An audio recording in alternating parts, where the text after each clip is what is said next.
Function f दे रखा है जो रियल सेट से रियल सेट पर डिफाइन है और ये एक स्ट्रिक्टली इंक्रीजिंग कंटिन्यूअस फंक्शन है।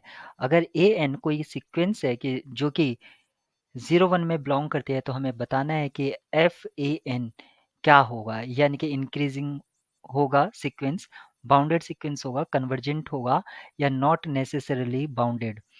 तो सबसे पहले हम सीक्वेंस जो 0 1 में हो इस ऑप्शंस को डिस्कार्ड करने के लिए हम एक सीक्वेंस को कंसीडर कर लेते हैं और उसको कर लेते हैं इस तरह से 1/2 raise to the power -1 raise to the power n। इससे क्या होगा कि हमारे पास इसके जो ए एन के टर्म्स होंगे, अगर मैं उसको टर्म वाइज लिखता हूँ तो सबसे पहले 0 1 0 1 इस तरह से ऑल्टरनेट 0 और 1 आती जाएगी। ये जो सीक्वेंस है आप देख सकते हैं इसके सारे टर्म 0 1 है, तो ये 0 1 में बिलोंग कर रही है इंटरवल में। अब हमें ये देखना है कि एक स्ट्रिक्टली इंक्रीजिंग फंक्शन, तो हम मान लेते हैं f x equals to x square. अगर हम ये फंक्शन कंसीडर करते हैं तो यहाँ पर जैसे हम टर्म्स रखेंगे तो एफ 0 पुट करूंगा तो 0 मिलेगा, एफ 1 पुट करूंगा तो 1 मिलेगा, फिर से 0 पुट करूंगा तो 0 मिलेगा। तो यहाँ पर जो सीक्वेंस ऑफ फंक्शन है यानी कि एफ ए एन है, अगर मैं उसकी टर्म लिखता हूँ तो वो भी मुझे क्या मिल रहा है, वो मिल रहा है 0 1 0 इस तरह से। और ये जो सीक्वेंस है ना तो कन्वर्स करती है और ये कन्वर्जिंग तो नहीं है, ना ही ये इंक्रीजिंग है। तो ऑप्शन ए डिस्कार्ड हो जाता है, ऑप्शन सी डिस्कार्ड हो जाता है, लेकिन ये सीक्वेंस जो है बाउंडेड है। ऑप्शन बी सही रहेगा, नॉट नेसेसरली बाउंडेड। यहाँ पर बाउंडेड मिलेगा ही क्योंकि पर्टिकुलरली ट्रू हो रहा है और इसमें सिंगल करेक्ट है। ऑप्शन डी आपका रॉन्ग होगा। यहाँ पर हमें बताना है कि कौन से स्टेटमेंट ट्रू होगी और यहाँ पर हमें एक ऑल्टरनेट सीरीज दे रखी है। अगर हमें ऑल्टरनेट सीरीज को ये चेक करना है कि वो कन्वर्जेंट है या डाइवर्जेंट है तो हम सबसे पहले उसके एब्सोल्यूट कन्वर्जेंस चेक करते हैं। एब्सोल्यूट कन्वर्जेंट होती है तो हम कह सकते हैं कि वो कन्वर्जेंट होगी। और अगर सीक्वेंस सीरीज को उसके टर्म्स को पॉजिटिव टर्म सीरीज बनाने के बाद अगर वो डाइवर्जेंट आती है तो हम उसको कंडीशनली कन्वर्जेंट बोलते हैं। यहाँ पर अगर मैं पॉजिटिव टर्म सीरीज के लिए अगर यू एन लिखूं तो यू एन मेरा क्या होगा, ये हो जाएगा 2n factorial upon n raise to the power 2n, क्योंकि फैक्टोरियल इन्वॉल्व है इसलिए रेशियो टेस्ट लगाना इसमें ठीक होगा। उसके लिए मुझे u n plus one divided by this करना होगा, तो मैं u n plus one own निकाल लेता हूँ। वो होगा मेरे पास 2n+2 factorial upon n+1 raise to the power 2n+2। अब मैं u n upon u n plus one इसका मोड लूंगा, और मोड लेने की जरूरत नहीं है क्योंकि हमने पॉजिटिव टर्म सीरीज पहले ली है और n टेंस टू इन्फिनिटी पर मैं इसकी लिमिट चेक करूंगा। अगर ये लिमिट ग्रेटर देन 1 आती है तो मैं बोलूंगा ये एब्सोल्यूट कन्वर्जेंट है, हेंस कन्वर्जेंट है।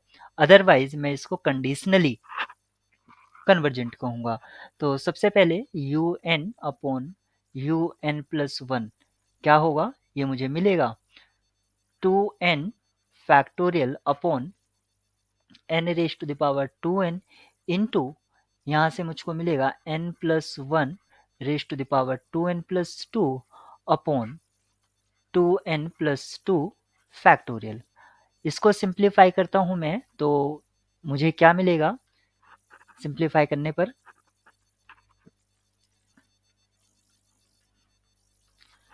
यहाँ से अगर मैं u n upon u n plus one को सिंप्लीफाई करता हूँ तो मुझे मिलेगा 2n से ये कैंसिल आउट हो जाएगा, लेकिन 2n+2 और 2n+1 एज ए दो फैक्टर यहाँ पर बचेंगे। तो डिनोमिनेटर में हमें बचता है 2n+2 और 2n+1। और यहाँ पर अगर मैं n raise to the power 2n common ले लेता हूँ तो ये इससे कैंसिल आउट हो जाएगा। न्यूमरेटर में मुझे बचेगा n+1 होल स्क्वायर और inside bracket 1+1 upon n raise to the power 2n। ये मेरे पास un अपॉन un प्लस 1 का वैल्यू है। अब मुझे इसकी लिमिट चेक करनी है, तो यहाँ से मैं n square as a common ले सकता हूँ और ये वाले n यहाँ से कैंसिल आउट हो जाएंगे। फाइनली मेरे पास जो एक्सप्रेशन बचेगा वो क्या होगा, 1 प्लस 1 अपॉन एन स्क्वायर, और दूसरा ब्रैकेट होगा 1 plus 1 upon n raise to the power 2n divided by 2 plus 2 upon n, और सेकेंड ब्रैकेट होगा 2 प्लस 1 अपॉन एन। अब मुझे लिमिट चेक करना है, तो आप ये लास्ट वाला ब्रैकेट ऑब्जर्व कीजिए, ये किस तरह का है, 1 raise to the power infinity type का है, और इसकी जो लिमिट है वो क्या हो जाएगी, ई स्क्वायर। फाइनली मेरे पास जो लिमिट न्यूमरेटर में बचेगी, यानी कि ये टेंड्स करेगा एन टेंड्स टू इन्फिनिटी पर, ये किस नंबर को टेंड्स करेगा, 1 इंटू ए स्क्वायर अपॉन 4। और ए स्क्वायर की जो वैल्यू होती है, यानी कि अप्रोक्सीमेट में लिखूंगा क्योंकि इरेशनल नंबर होता है, वो 2.718 होती है, और इसका जब स्क्वायर करूंगा तो लगभग 5 के अराउंड आएगा, 5/4, और इसका जो वैल्यू होगा वो ग्रेटर देन 1 होगा। यानी कि ये जो सीरीज है ये एब्सोल्यूट कन्वर्जेंट है, इसका मतलब कन्वर्ज करती है। ऑप्शन बी करेक्ट हो गया, क्योंकि एब्सोल्यूट कन्वर्जेंट है, लेकिन ऑप्शन ए में कहा है नॉट कन्वर्जेंट है। एब्सोल्यूट कन्वर्जेंट हेंस कन्वर्जेंट, इसका मतलब सीक्वेंस ऑफ पार्शियल सम भी इसका कन्वर्ज करेगा, लेकिन यहाँ पर कहा है नॉट कन्वर्जेंट, इसलिए ये गलत है। और ऑप्शन डी में कहा है sequence of partial sum of this series is unbounded, क्योंकि ये जो इसका sequence of partial sum converse कर रहा है और वो बाउंडेड भी होगा, लेकिन यहाँ पर कहा है नॉट बाउंडेड। अगर sequence of partial sum bounded है तब हम सीरीज की कन्वर्जेंस के बारे में नहीं कह सकते हैं। अगर हम एक सीरीज इस तरह से ले लें, -1 या -1 प्लस 1 -1 प्लस 1, इस तरह से अगर हम लें तो यहाँ पर एक बार हमें 0 मिलेगा, एक बार 1 मिलेगा, फिर 0 फिर 1, इस तरह से हमें ऑल्टरनेट 0 और 1 मिलते जाएंगे। तो इसका जो सीक्वेंस ऑफ पार्शियल सम है वो बाउंडेड है, लेकिन किसी एक नंबर को कन्वर्ज नहीं करता है। Option B is correct. Please like, subscribe and press bell icon for all notification.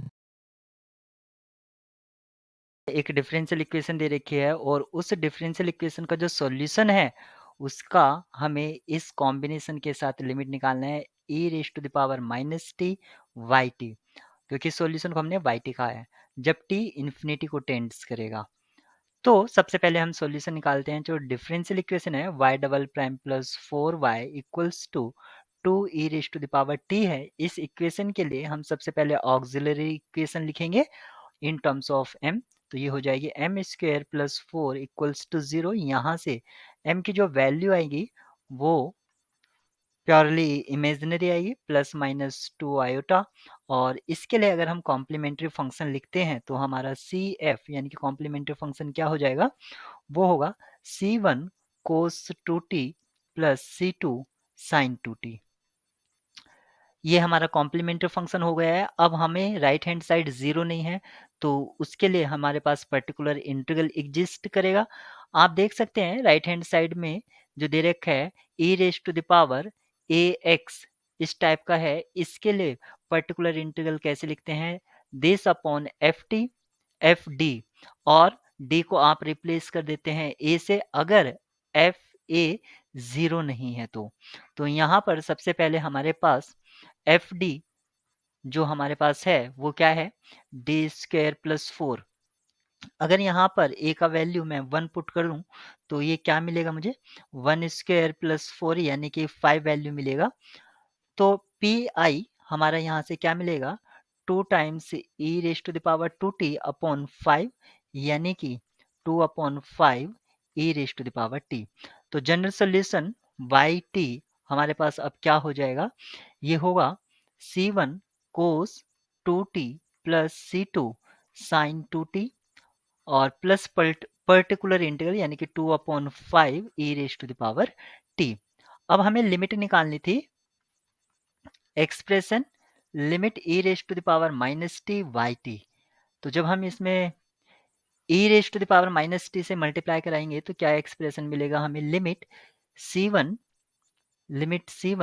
e raise to the power -t cos 2t plus C2 e raise to the power -t sin 2t, plus 2/5, क्योंकि जैसे e raise to the power x का जो graph होता है ये e raise to the power minus x का graph होता है, और t इन्फिनिटी, अगर x इन्फिनिटी को टेंड्स करेगा तो ये जीरो को टेंड्स करेगा, क्योंकि ये एक ट्रिग्नोमेट्रिक फंक्शन है, ऑसिलेटरी वैल्यू होती है यानी कि फाइनाइट वैल्यू आएगी, तो 0 प्लस 2/5, तो यहाँ से इसकी जो लिमिट है 2/5 होगा, यानी कि ऑप्शन बी आपका करेक्ट होगा। यहाँ पर हमें एक इंटीग्रल दे रखा है और हमें उसकी मैक्सिमम वैल्यू निकालनी है कि वो किस पॉइंट्स पर मैक्सिमम वैल्यू देता है।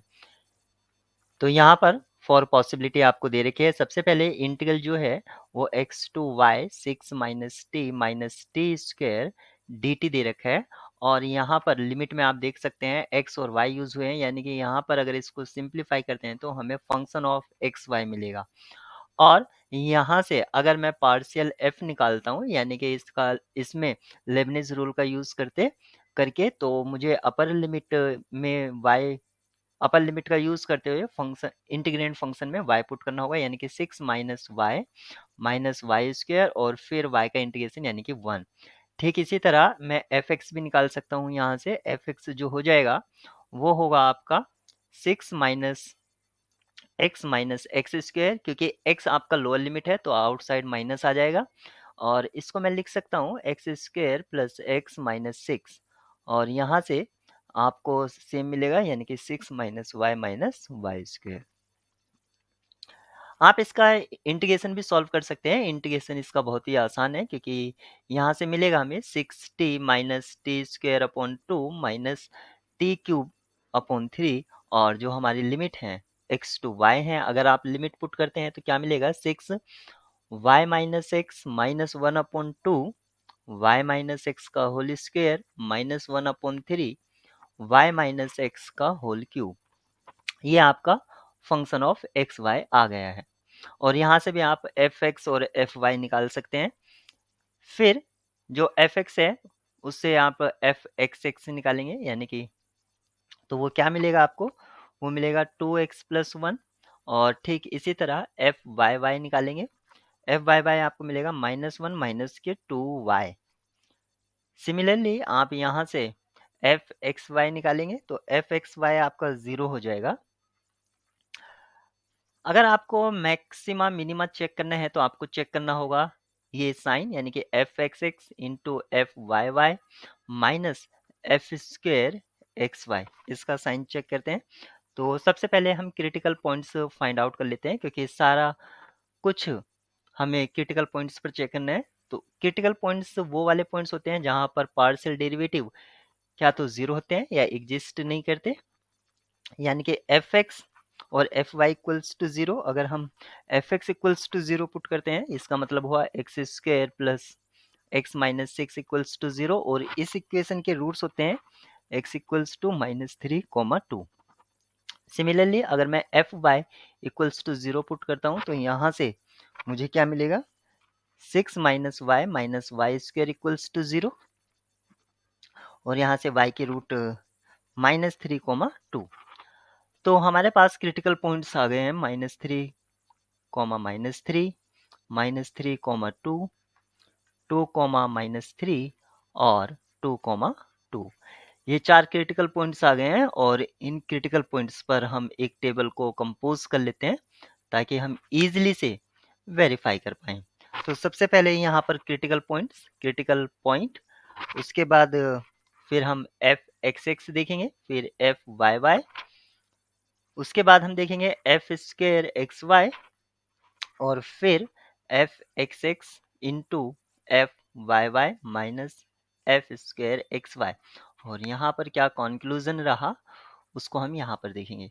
तो पहला क्रिटिकल पॉइंट है -3, इस क्रिटिकल पॉइंट पर अगर मैं एफ एक्स एक्स निकालता हूँ तो वो मुझको मिलेगा -5, 0, और यहाँ से मिलेगा -25 लेस देन 0, तो ये पॉइंट हो जाएगा सैडल पॉइंट। अगर आपका इसका वैल्यू माइनस होता है तो सैडल पॉइंट होता है। सेकेंड पॉइंट को चेक करते हैं -3, 2, -5, 0, और यहाँ से 25 ग्रेटर देन 0 है, तो ये पॉइंट ऑफ मैक्स हो गया, क्योंकि ये साइन पॉजिटिव है और ये वाले जो साइन है ये नेगेटिव है, इसलिए मैक्स हुआ। नेक्स्ट पॉइंट है 2 कॉमा माइनस 3, 5 5 0 25 ग्रेटर देन 0, तो ये क्या हो जाएगा, पॉइंट ऑफ मीन, क्योंकि आपके एफ एक्स एक्स और एफ वाई वाई पॉजिटिव हैं। और लास्ट पॉइंट जो है वो 2 कॉमा 2 है, 5 माइनस 5 0 और यहाँ पर -25, तो ये फिर से नेगेटिव आ गया है, यानी कि सैडल पॉइंट है। तो इसमें दो पॉइंट्स आपके सैडल हैं, एक 3 कॉमा -3 और 2 कॉमा 2, लेकिन हमें तो मैक्स वाला पॉइंट चाहिए था, तो -3 कॉमा 2, -3 कॉमा 2 आपका ऑप्शन ए में है, तो वही करेक्ट होगा। तो यहाँ पर हमें एरिया निकालना है जो कि बाउंडेड है x इक्वल्स टू 6y² -2 और x इक्वल्स टू 2y², दोनों ही आपके पैराबोला हैं। तो सबसे पहले हम पैराबोला का नेचर देख लेते हैं कि किस टाइप का है। इससे मैं लिख सकता हूँ x plus 2 equals to 6y² और फर्दर मैं इसको लिख सकता हूँ 1/6 x plus 2 equals to y²। यहाँ से मैं इसको लिख सकता हूँ y माइनस 0² और इसको लिख सकता हूँ 1/6 x माइनस ऑफ -2। अगर इस तरह से मैं लिखता हूँ तो यहाँ पर जो वर्टेक्स है, वर्टेक्स आपका -2 कॉमा 0 हो जाएगा इस पैराबोला के लिए, और जो सेकंड पैराबोला है x इक्वल्स टू 2y², इसको मैं लिख सकता हूँ y² इक्वल्स टू 1/2 x। इस केस में आपका जो वर्टेक्स है वो आपका 0 0 होगा। अब हमें यहाँ पर फर्स्ट पैराबोला जो है वो ओपनिंग हो रहा है पॉजिटिव एक्स एक्सिस के डायरेक्शन में, और सेकंड पैराबोला भी पॉजिटिव एक्स एक्सिस के डायरेक्शन में ओपन हो रहा है। दोनों का हम एक रफ स्केच देख लेते हैं कि आखिर किस तरह से है। अगर मैं इस तरह से इन पैराबोला को बनाता हूं तो कुछ इस तरह से दिखेगा। ये जो पैराबोला है ये है आपका x इक्वल्स टू 6y² -2, और जो ये वाला पैराबोला है ये है आपका x इक्वल्स टू 2y²। आपका ये वाला पॉइंट है -2 कॉमा 0, और इसका तो आप देख ही सकते हैं कि इसका पॉइंट क्या है, ये है 0 कॉमा 0। अगर मैं वाई एक्सिस के पैरेलल अगर स्ट्रिप कंसीडर करता हूं तो मुझे दो बार इंटीग्रेट करना होगा, क्योंकि यहाँ पर आप ये वाला रीजन देख सकते हैं जिसमें मैंने एरो हेड लगाया है। और अगर मैं एक्स एक्सिस के पैरेलल स्ट्रिप कंसीडर करता हूं तो मुझे सिर्फ एक ही बार इसको इंटीग्रेट करना होगा। तो अगर मैं एक्स एक्सिस के पैरेलल स्ट्रिप कंसीडर करता हूं तो उस स्ट्रिप का एरिया क्या होगा, x इंटू डी वाई। और अगर मैं इसको इंटीग्रेट करा देता हूं y की लिमिट, यानी कि y कहाँ से कहाँ तक वेरी करेगा, तो सबसे पहले हम y की लिमिट निकाल लेते हैं। उसको निकालने के लिए सबसे पहले मैं पॉइंट ऑफ इंटरसेक्शन देखूंगा, यानी कि 2y² इक्वल्स टू 6y² -2, और यहाँ से मुझे जो y की वैल्यू है वो मिलेगी ±1/√2, यानी कि इसको इंटीग्रेट कराएंगे -1/√2 से +1/√2। और यहाँ पर x की वैल्यू कैसे निकालेंगे, x की वैल्यू निकालने के लिए आपको सेकंड से या फर्स्ट माइनस सेकंड कर दो या सेकंड माइनस फर्स्ट कर दो, क्योंकि एरिया है उससे कोई फर्क नहीं पड़ेगा। आप इसकी एब्सोल्यूट वैल्यू ले लेंगे। यहाँ से सबसे पहले हमें x फाइंड आउट करना होगा, और x की जो वैल्यू होगी वो है, पहले मैं लिमिट लिख लेता हूँ -1/√2 से 1/√2, और यहाँ पर इंटीग्रेंट फंक्शन हो जाएगा 6y² -2 -2y²। आप इसको फर्स्ट में भी लिख सकते हैं, और इसको इंटीग्रेट कराएंगे dy यानी कि y के रेस्पेक्ट में। यहाँ से आपको जो एक्सप्रेशन है ये वाला इंटीग्रेंट फंक्शन मिल जाएगा 4y² -2, और जब फाइनली आप इसको इंटीग्रेट करेंगे तो आपको मिलेगा 4y³ 2y, और इसमें लोअर और अपर लिमिट रखेंगे -1/√2 से 1/√2। लिमिट रखने पर आपको जो एक्सप्रेशन मिलेगा वो मिलेगा 2√2/3 -2√2। और जब आप इसको फर्दर सिंप्लीफाई करेंगे तो यहाँ पर आपको मिल जाएगा, क्योंकि एब्सोल्यूट वैल्यू है तो ये मिलेगा 4√2/√3 स्क्वायर यूनिट। क्योंकि एरिया है अब आप देख लीजिए कि आपको कौन सा ऑप्शन ये दे रहा है। ऑप्शन सी आपका राइट चॉइस होगा। एक function F M comma N X दे रखा है। ये फंक्शन का जो वेरिएबल है वो एक्स है, लेकिन यहाँ पर एम एन का जो मीनिंग है वो आप यहाँ पर समझ सकते हैं, क्योंकि एम और एन पर फंक्शन की वैल्यूज डिफाइंड हैं। तो यहाँ पर ये दे रखा है x raise to the power m sine 1 x raise to the power n, जब एक्स आपका जीरो नहीं है, अदरवाइज आपका फंक्शन वैल्यू जीरो है। तो आपको ये बताना है कि फंक्शन जीरो पर डिफरेंशिएबल है एम की किस कंडीशन के लिए। तो डिफरेंशियबिलिटी हमें चेक करनी है एट जीरो, और मैं जीरो पर अगर डिफरेंशियबिलिटी चेक कर रहा हूँ, इसका मीनिंग है मुझे लेफ्ट हैंड डेरिवेटिव और राइट हैंड डेरिवेटिव इक्वल देखना होगा। तो यहाँ से हमें एम और एन पर बेस्ड एक कंडीशन मिल जाएगी। तो सबसे पहले मैं राइट हैंड डेरिवेटिव उसको चेक कर रहा हूँ, तो वो लिख सकता हूँ मैं limit h tends to zero f zero plus h minus f zero divided by h. और अगर मैं इसको यहाँ पर ये कैपिटल एच है, ये सॉरी स्मॉल एच है, तो ये हो गया f h minus f zero, और एफ जीरो का वैल्यू तो जीरो ही होगा डिवाइडेड बाय एच, और मुझे चेक करना है limit when h tends to zero. ये हो जाएगा h raise to the power m sine 1 h raise to the power n upon h। यहाँ पर सेम बेस है तो पावर सब्ट्रैक्ट करा देंगे। यहाँ पर ये हो जाएगा limit h tends to zero h raise to the power m minus 1 into sine 1 h raise to the power n। ये सभी एक्सप्रेशन में लिमिट चल रहा है, limit h tends to zero. अब हम राइट हैंड डेरिवेटिव को सॉरी लेफ्ट हैंड डेरिवेटिव को चेक करेंगे। उसको मैं लिख सकता हूं limit h tends to zero f zero minus h, तो ये हो जाएगा minus f zero divided by minus h.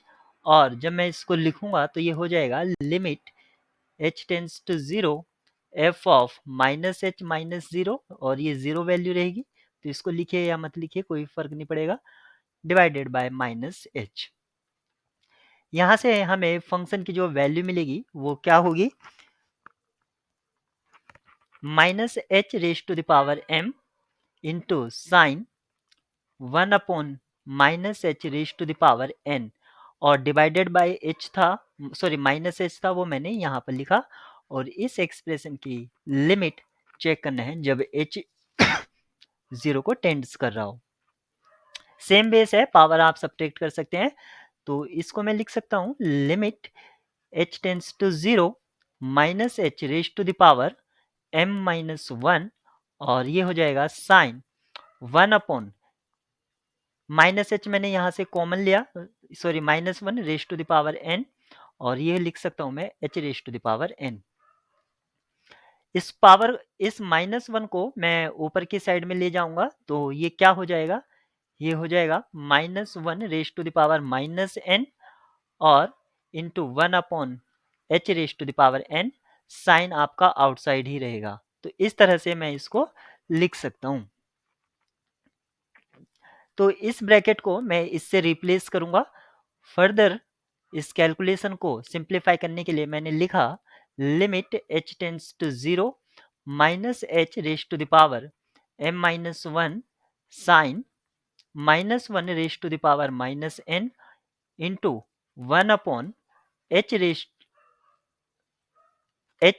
Raise to the power n। और साइन माइनस थीटा आपका होता है साइन थीटा। इसको मैंने आउटसाइड लिया, तो ये क्या हो जाएगा, माइन माइनस 1 आप यहां से भी कॉमन ले सकते हैं। Limit h tends to zero minus 1 raise to the power m minus 1 minus n, और ये हो जाएगा h raise to the power m minus 1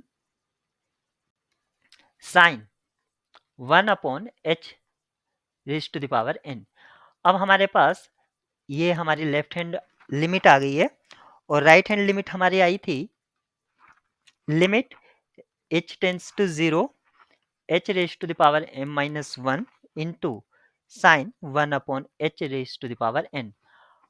ये दोनों लिमिट तभी इक्वल हो सकती है जब ये इसका कॉफिशिएंट सेम होगा, यानी कि minus 1 raise to the power m minus 1 minus n equals to 1, और 1 को आप लिख सकते हैं या आप इसको minus 1 raise to the power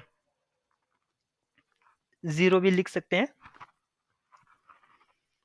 it means m minus 1 minus n equals to 0, और यहां से हमें मिलेगा m minus n equals to 1, यानी कि m में से n को सब्ट्रैक्ट कराते हैं तो एक पॉजिटिव वैल्यू आ रही है, इसका मतलब हुआ m ग्रेटर देन n। ये फंक्शन डिफरेंशिएबल होगा जब m जो है n से बड़ा होगा। ऑप्शन ए करेक्ट है।